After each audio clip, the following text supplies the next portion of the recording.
What is going on, everybody? We have some new cards to check out coming, I believe, tomorrow in the patch for the new season. And it is Suicide Squad themed, and boy, do we have some awesome stuff in here. They posted an article. Let's take a look. First of all, I want to congratulate Willow and Mage Armor. They're now working on the community team for the game. Much deserved. I think this is Willow's first official act as working on the community team, so let's hop right on into it. First up, we've got Amanda Waller. By the way, this is the most flavorful card, I think, in Dual Force. She is a bronze 1/2 with Hidden. After another friendly Suicide Squad recruit is KO'd, create a Suicide Squad recruit in your hand. So that is any of the recruits that currently have the Suicide Squad tag.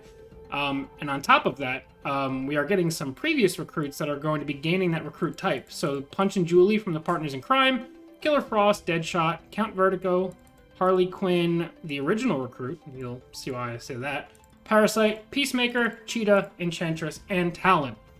So you can generate any of those in addition to the newer Suicide Squad cards that we'll be seeing shortly whenever one of your friendly Suicide Squad recruits is KO'd. And that's just awesome. I mean, it's value. The flavor is on point. Amanda hides in the shadows and sends the Suicide Squad off to die for her goals. I think it's gonna be a pretty solid value card.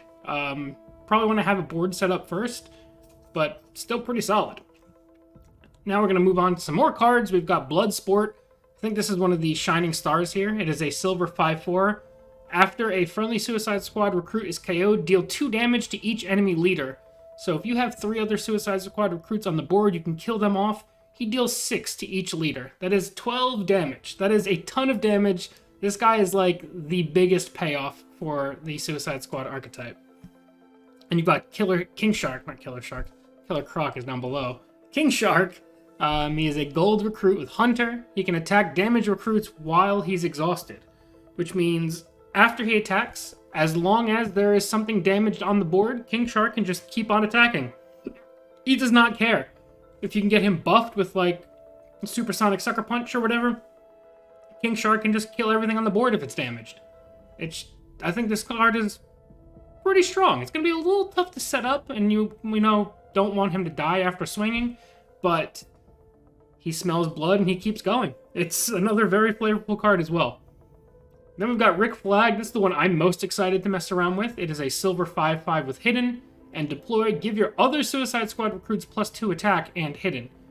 Which means you can hide Bloodsport to set him up. You can have everybody swing, play Rick Flag to hide all of your recruits for next turn. There's just a lot of very strong combos you can set up with Rick Flag, not counting things like Batgirl. I'm probably most excited to mess around with this guy. He will definitely be way up there on my list of cards. Then we've got dual types. Arkham Inmate and Suicide Squad Harley Quinn and Killer Croc.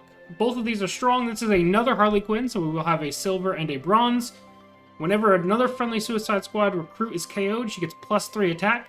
That is permanent. It's not this turn.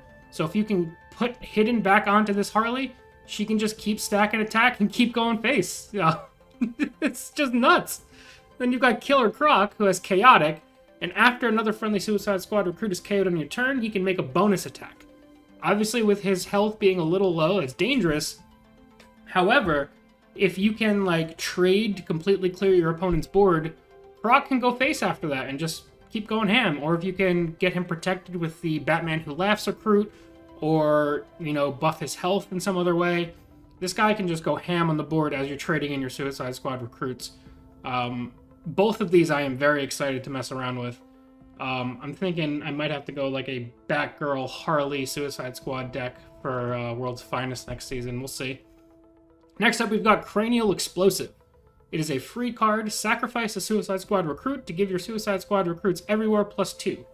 Now, this one's a little more niche, because you don't really want to be killing off your stuff. However, I think if you set it up on, a Waller, after you got some value from her, have her just get sacrificed, because she's only a 1/2, I think that's worth it for Cranial Explosive.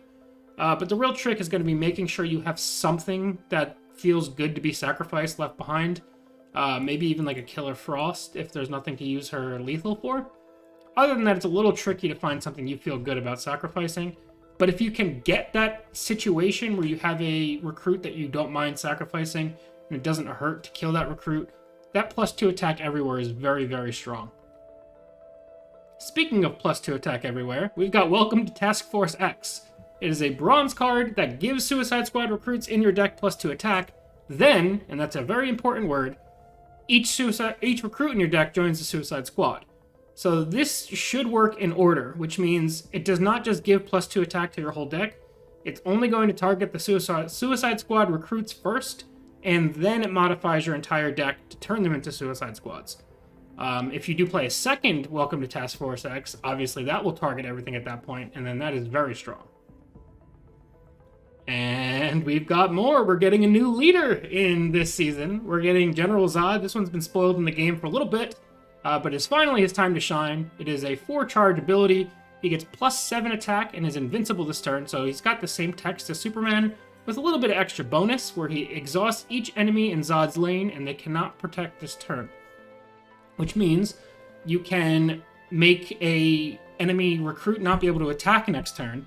They also can't block, so you can attack that leader immediately. You also exhaust the leader, so if it's a leader that would be attacking, you turn them off for the next turn, so they can still do, like, you know, Batman generate a gadget, but they can't swing. So normally I'm of the opinion that 4 charges is a lot. You know, it's pretty slow, and it needs to do something really strong to be worth 4 charges, because, you know, Batman's activating twice for every 1 time you activate. But I think this is strong enough where it's going to stick. Plus, he's got 22 health, which will put him, I believe, second most health in the game, leader-wise, right after Doomsday and Superman. So I think Zod is going to stick, especially if you're doing some sort of aggressive Suicide Squad type deck. You know, if you don't have everybody with Hunter, you can drop Zod, have him make someone no longer be able to block, and then all of your guys can go face after that. It doesn't matter if your opponent has a blocker there. So I think Zod definitely has some use, especially because, unlike Lex, you may say, like, all right, for 4 charges, I'll just use Lex and destroy stuff. Zod gets around things like removal. He also does not get... Lex doesn't get attack, so you get +7 attack, and then you can still go face with that as well. So while Lex can permanently remove stuff and Zod only temporarily disables it, you know, being able to swing through this is still very, very strong. And we've also got another gold recruit coming, which is probably my favorite card in the set. It is Starro. Summon bronze recruits from your opponent's deck in all of your empty spaces. So that means if Starro's your only recruit, you're getting 3 or 4 other bronzes, depending on if you have a dead leader or not. And you get to summon them all for free. So it's a full board filler. It's another one of those cards that you guys have been seeing me try and push, trying to get towards like a token tyranny type of strategy with, you know, the Infiltrator Scarab and Bursting Boom Tubes and things like that. Starro's another tool for a deck like that completely fills the board, and you can keep going for board buffs from there. So I'm very interested to see or mess around with Starro. On one hand, you can argue it helps your opponents a little bit since you're getting rid of their bronze recruits so they can top deck better cards. But also, they have to answer your board, and just getting an entire board full of stuff for 1 gold is pretty strong. So I think it still works out in the end. So that's all the stuff. We have some more comics as well coming this month, as we always do. We're going to probably get some more awesome Suicide Squad cards in the comics. But yeah, let me know what you guys think down below in the comment section. How are you guys feeling about the power level of this set? Do you think it's going to make an impact? I personally do. I think we're going to see probably some sort of Inmates/Suicide Squad aggro deck that might be able to give Flash Doomsday a run for its money. I think, I don't know exactly what 40 cards it's going to be, but I think we're going to see an Inmate Suicide Squad deck, and I think you're going to see at least 1 or 2 other Suicide Squad decks stick. Because there's so much power here, it's going to stick in some way. It's just a matter of finding which 40 cards are the correct 40 cards. So yeah, very excited to hear your guys' thoughts down below in the comment section. I'm excited to chat it up with you guys. I'm excited to get to deck building as soon as these cards come out. Very excited for next season to start. Let me know what you guys are planning down below in the comment section as well for your deck builds when the next season starts. Thank you all so much for watching, and we'll see you guys next time. Peace.